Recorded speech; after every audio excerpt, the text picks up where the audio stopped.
I'm Polly Bath. I speak in schools throughout the country, helping to manage and change difficult classroom behaviors that interrupt instruction. Today, I'm going to answer one of your questions. I'm a high school teacher, and lately, I'm quite shocked by how upset my students can get with each other in class discussions. I frankly don't know what to do about this. Do you have any suggestions?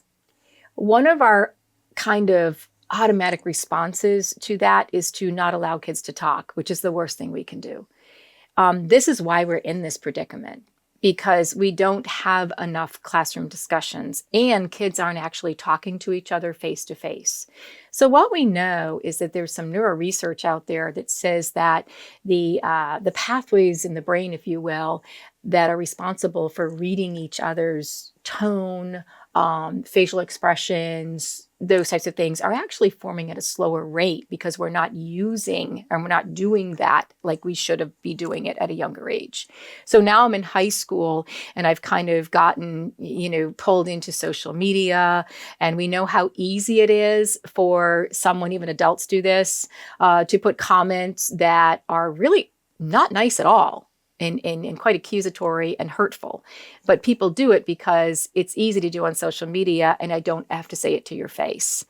So some of that is coming from that. I clearly know in my high school, some of that is coming directly from that. So kids get face to face and they act as if they were in social media.